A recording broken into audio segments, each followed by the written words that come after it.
Hi, I'm Robert Stevens and my partner is Jordan Fristacci. Our project was all rail lines lead to Vegas and our team name is Trump Towers.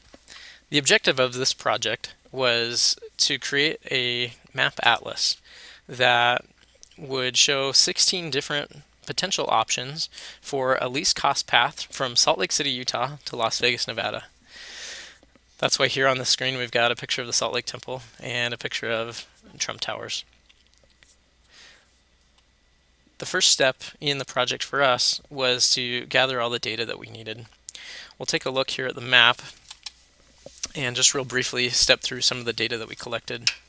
First off, I should mention that we have a shapefile that we use to clip each data set to the geographical region that we wanted. The region between Salt Lake City and Las Vegas and immediately surrounding areas.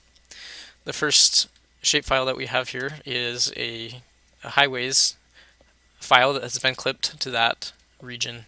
And we'll just show that here real fast. So here's the highways in the region. The next one was rail lines.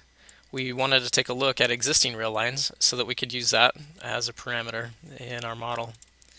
The next one was bodies of water, which includes lakes as well as rivers and streams.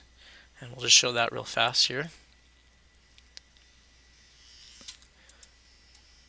The most challenging set of data for us to obtain was the elevation. We tried several different things, but the option that we finally decided upon was using a whole bunch of different tiles and then using the mosaic to new raster tool to create a stitched together shapefile showing the elevation. So here's an example of just one of the tiles, and then now we'll show the entire mosaic to new raster output here. So this encompasses most of the region or the entire region rather, that we're interested in between Salt Lake City and Las Vegas. The next thing that we'll do is just take a quick look at the slope data here. This slope data is in the same region as the elevation data, and we just use the slope tool in Model Builder to get this slope data here in the map the way that we wanted it. The next thing that we'll do here is just take a quick look at the model that we used in ArcMap. This isn't the entire thing that we did, but this is just a snapshot of a piece of our model that we used to pre-process a lot of the data. We used the reclassify tool to reclassify all of the inputs that we had for slope and for rivers and rails, etc. And then we went to the raster calculator, and we'll just do a brief little shot of what that input looks like. What we did is we reclassified the values using a range of 1 to 10. And we can see here that we just use the addition function in the raster calculator to combine those. In fact, we use 0 to 10. And no data is represented by a 0. And that was just a really simple reclassify that we did. And then here in the raster calculator, as you can see here, the simple addition functionality was used. From there, we input the Salt Lake City shapefile into the cost distance tool, and that output these two rasters here that you can see. From there, we input those as well as the Las Vegas shapefile into the cost path tool. And we use that to create a least cost path from Salt Lake City to Las Vegas. Finally, we just did a raster to polyline conversion using the raster to polyline tool, and this here is the output.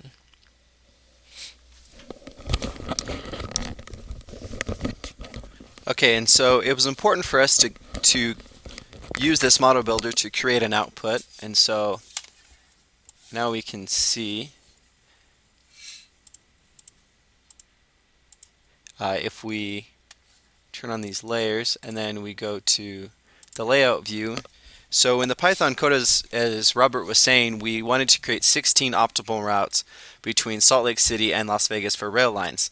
And what we wanted to create was 16 PDF files, and the PDF files would essentially be these exported maps, which would each be different. And so each map is going to have some of the things that are the same, while some parameters will be changing. And so, for example, each map will have the Trump Tower's least cost path title.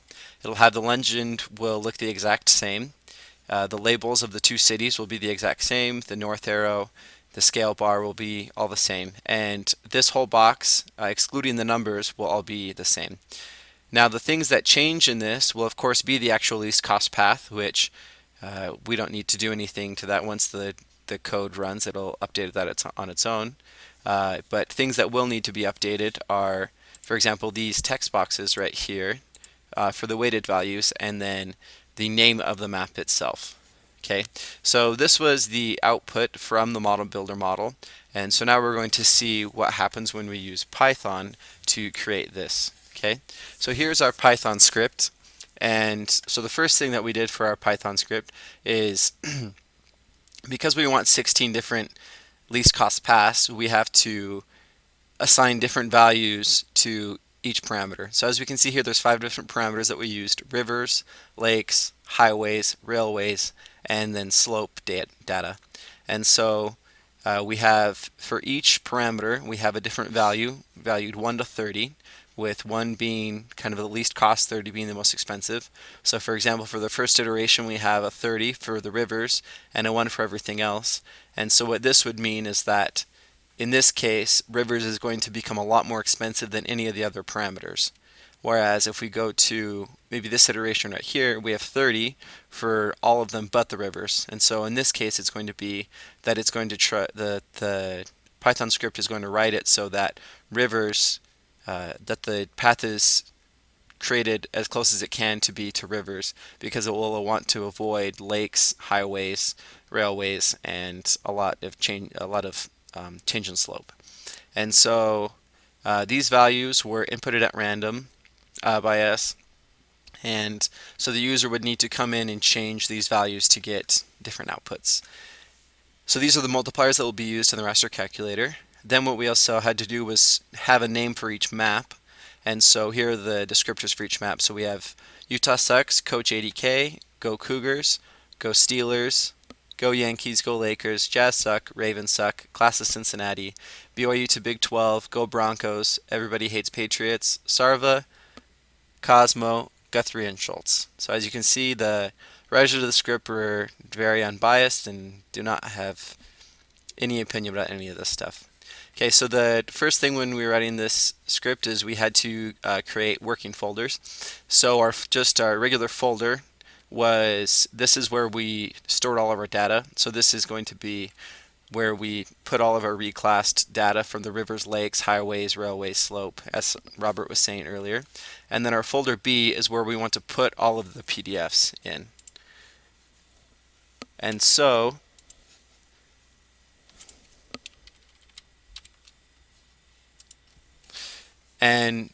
then what we had to do is we had to import the needed modules from ArcPy. And so that's what we see going on right here. If they already exist, then we overwrite them. And then here what we do is that we use the current mapping document, so that's the one that we see here, and we use this as the template, and saying that this is going to be the basis for the PDFs that we're going to create, and this is what we're going to change as we go.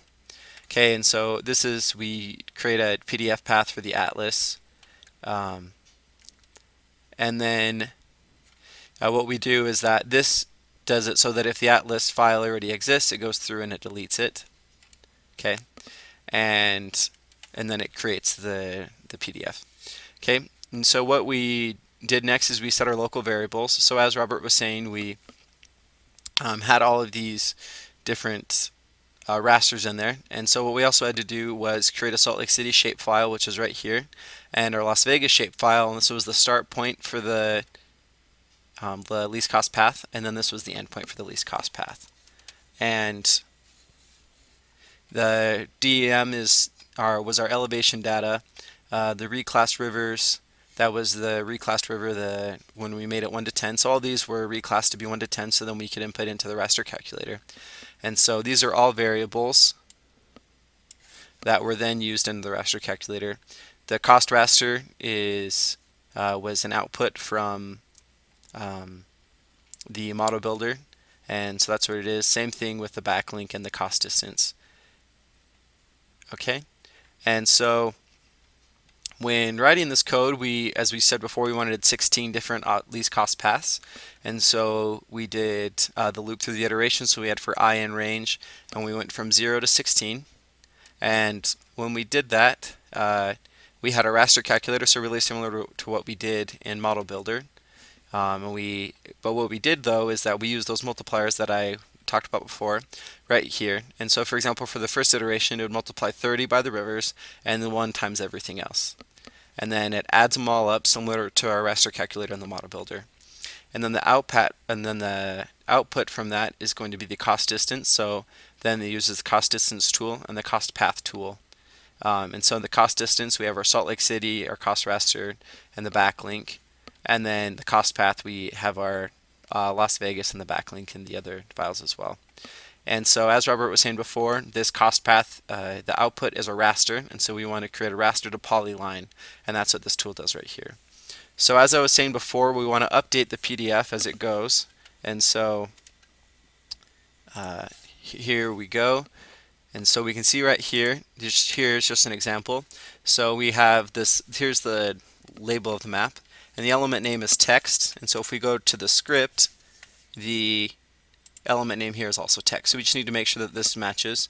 And so we did this for this as well as for these weighted values so that it would update for each one. And then if we go right here, it takes the PDF path folder B plus the name of it, which is multiscriptor.pdf. So now what we're going to do is we're just going to show you one iteration for time and how that updates the script. So now if we pull up ArcMap, we go to our script, open it, and we can see it right here. And we can see how this map is going to update, and then we can show you how it was placed into the folder B that we were looking at. So as we can see, it's thinking and it's wanting to update the values.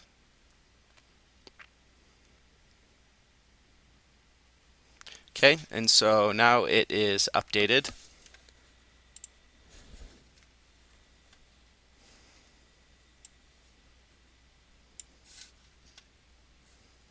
Okay, and so now we have Utah sucks. The path has changed a little bit, and the weighted values have changed as well. Everything else stayed the same. And if we go to here, so we had it in our Trump Towers folder, PDFB, and now Utah sucks is in there as well. Okay, now we would just like to run through and kind of show all of them and how they change. So here's all 16 iterations.